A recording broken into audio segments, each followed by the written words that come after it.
दोस्तों बता दें कि लोगों के पास किसी तरह का कोई समस्या होता है तो सबसे पहले वो थाना जाते हैं और जब थाने में जब उनको समय रहते न्याय नहीं मिलता है, जब उनको थाने में किसी तरह का जब व्यवस्था बात सही से नहीं उनको मिलता है तो आ जाते हैं। दूसरा एक और रास्ता बचता है। जब ठीक पीछे आप देख सकते हैं हम जिस मैडर के तले खड़े हैं, अखिल भारतीय अपराध विरोधी मोर्चा के राष्ट्रीय अध्यक्ष धर्मेंद्र सिंह राठौर के ऑफिस में खड़े हैं और हमारे साथ एक पीड़ित व्यक्ति है जो कि मुजफ्फरपुर से चल के पटना पहुंचे हैं इस ऑफिस में। सर क्या कुछ मामला है कि मुजफ्फरपुर से पटना पहुंचे हैं? सर अखिल भारतीय अपराध विरोधी मोर्चा के द्वारा जन समस्याओं को लेकर जनता की अदालत हमने शुरू की है। अच्छा जी। जनता की अदालत में वो लोग जो प्रशासन से पीड़ित हों, सरकार के से पीड़ित हों या किसी मुद्दे पर उनके साथ अन्याय हो रहा हो और प्रशासन से उनको न्याय नहीं मिल रहा है, यहाँ तक कि न्यायालय में भी उनको लग रहा है कि मेरे साथ अनर्थ हो रहा है, अन्याय हो रहा है, तो उनकी बातों को जनता की अदालत में डालने के लिए, क्योंकि सबसे बड़ी अदालत जनता की अदालत, तो जनता की अदालत में आज मुजफ्फरपुर से गरीब किसान संतोष कुमार ठाकुर आए हैं। इनकी समस्या ये है कि 15 मार्च 2024 को इनके बहुत सारे पेड़ जो कीमत ये बता रहे हैं कि 2 लाख से अधिक का कीमत का था, किसी ने ज़बरदस्ती काट लिया इनके अनुपस्थिति में। और जब इस बात को लेकर सरपंच से भी एक लेटर आवेदन लेकर थाना में इन्होंने दिया एफआईआर के लिए, तो आज तक एफआईआर नहीं हुआ है। आज 26 जून 2024 तक कोई एफआईआर नहीं हुआ है। साथ ही इनकी भाभी है, उसके भी 1-2 दिन बाद संजू देवी जो एक विधवा महिला है, उनका भी लगभग 2.5-3 लाख का पेड़ काट के बेच लिया। अब ये गरीब थाना में इस बात को लेके कि हमें न्याय मिले, 18 मार्च को इनको बुलवाया गया और जो लकड़ी जो काटने वाले थे वो लोग भी थे। थाने में जहाँ इनको न्याय मिलता इन पर एक दबाव बनाया गया कि तुम 17,500-20 हज़ार, इसी में लगभग 35,000 में तुम और तुम्हारी भाभी जो विधवा है, तुम 35,000 में अपना निपटारा कर लो। दरोगा साहब ये पूरा थानाध्यक्ष जो थानाध्यक्ष का नाम है रंजीत कुमार गुप्ता, इन्होंने कहा कि कहाँ 2 लाख से ऊपर का तो सिर्फ मेरा है, 2.5-3 लाख का भाभी का है, तो जहाँ लगभग 5 लाख का लकड़ी है इस गरीब को 30-35 हज़ार में ही निपटा रहा था। ये नहीं लेने पर धमकी भी दिया कि यदि तुम मेरी बात नहीं मानते हो तो तुम पर एफआईआर करेंगे और तुमको हम अंदर करवा देंगे किसी भी घटना में फंसा के।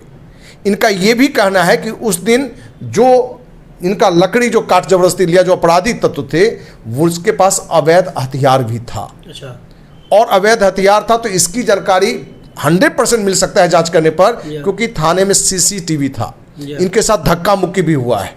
थाने में जो इनकी सूचना है कि थाने में बड़े गिलास में लोग कुछ पी भी रहते हैं, मिठाई नाश्ता भोजन खूब चल रहा था उनके द्वारा, जो अपराधी थे उनके द्वारा। तो इन बातों को लेकर ये सामने में आए हैं और इन्होंने बिहार के डीजीपी, मुख्य सचिव, मुजफ्फरपुर जिला के आईजी, सीनियर एसपी, डीएम को भी पत्र लिखा है और इनको आज तक कोई नहीं न्याय मिलने के कारण आज अखिल भारतीय अपराध विरोधी मोर्चा के बैनर तले जनता की अदालत में अपनी बात जनता के बीच रखने के लिए आए हैं। और हमने इनको विश्वास दिलाया है कि 7 जुलाई तक यदि न्याय आपको नहीं मिलेगा तो 8 जुलाई को मुजफ्फरपुर डीएम कार्यालय के सामने अखिल भारतीय अपराध मोर्चा के बैनर तले अनिश्चितकालीन आमरण अनशन पर लोग बैठेंगे।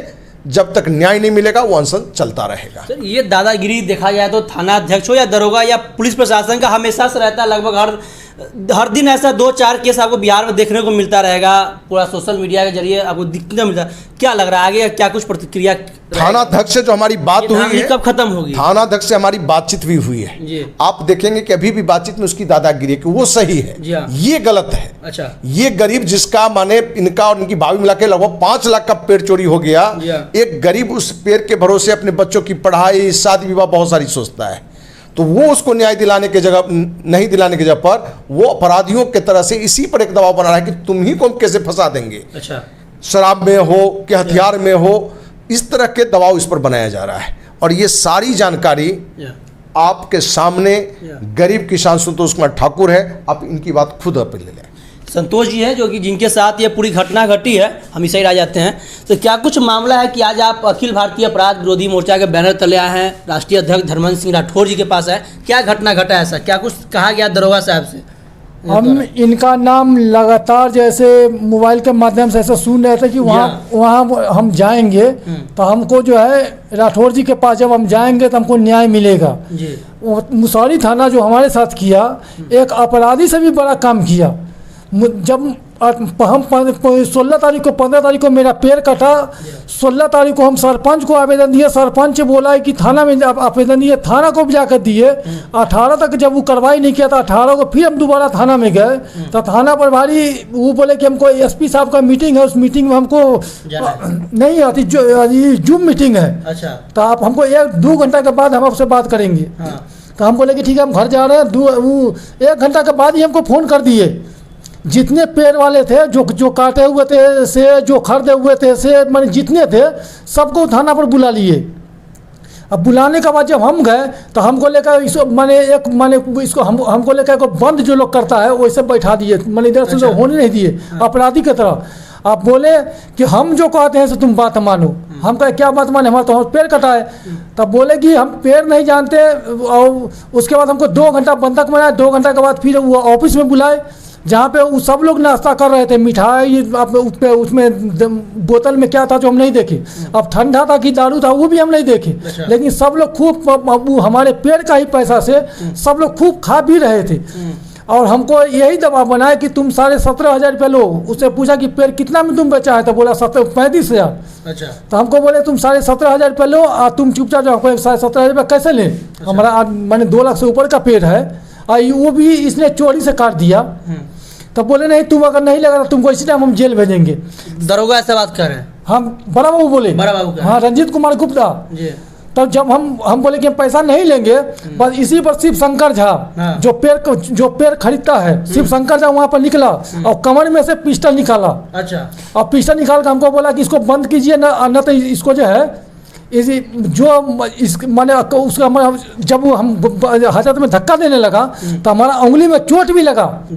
इस उंगली में चोट भी लगा, जो मैंने हाजत हम दीवार से टकरा गए तो चोट भी लगा। उसके बाद चोट का हम इसका मुसहरी PSCH में इलाज भी करवाए हैं। मुसहरी उप स्वास्थ्य केंद्र में हम इलाज भी करवाए हैं उसका उंगली का जख्म का। वो सब कागज हमारे पास है।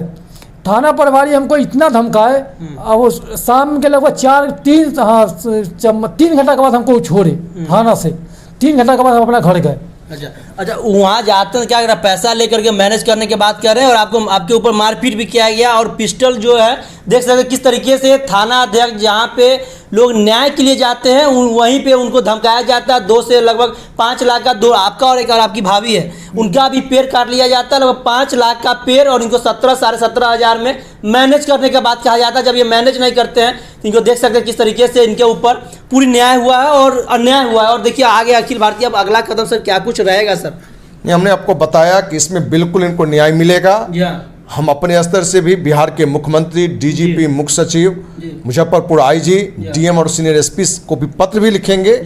और इस मुद्दे पर यदि 7 जुलाई तक न्याय नहीं मिला तो अखिल भारतीय अपराध विरोधी मोर्चा के कार्यकर्ता मुजफ्फरपुर DM कार्यालय के सामने और निश्चितकालीन अनशन पर भी बैठेंगे। और ये अनशन तब तक जारी रहेगा जब तक इनको न्याय नहीं मिलेगा, क्योंकि थाना में इनके साथ दादागिरी की गई, गुंडाई की गई। जहां थाना में अपराधी के ऊपर कार्रवाई होती तो अपराधी अपना अवैध पिस्टल लेके थाना में इस व्यक्ति पर ताना। और ये जांच का विषय है, क्योंकि हर थाने में CCTV होता है और CCTV को सरकार के ये माने कार्य है कि उसको जांच करे और इस थाना पर कार्रवाई हो। क्योंकि जो हमने पता किया है कि ये थानेदार वहाँ अवैध शराब का कारोबार में भी लिप्त है और जो भी लोग इसके यहाँ जाते हैं कोई अपनी समस्या को लेके तो उससे एक दादागिरी में बात करता है और अवैध वसूली भी करता है। चलिए, तो साफ तौर पर देख सकते हैं 7 तारीख तक एक लाइन दे दिया, 7 तारीख का डेट दे दिया गया। 7 तारीख तक इन पीड़ित परिवार को और न्याय नहीं मिलता है तो अखिल भारतीय अपराध विरोधी मोर्चा के तमाम जितने कार्यकर्ता है जाएंगे और अनशन पे DM आवास के सामने बैठेंगे। बाकी आपका क्या कुछ इस पूरे कहानी को लेकर, पूरे प्रक्रिया को लेकर क्या कुछ कहना है, जो कमेंट बॉक्स के माध्यम से बताइएगा। धन्यवाद।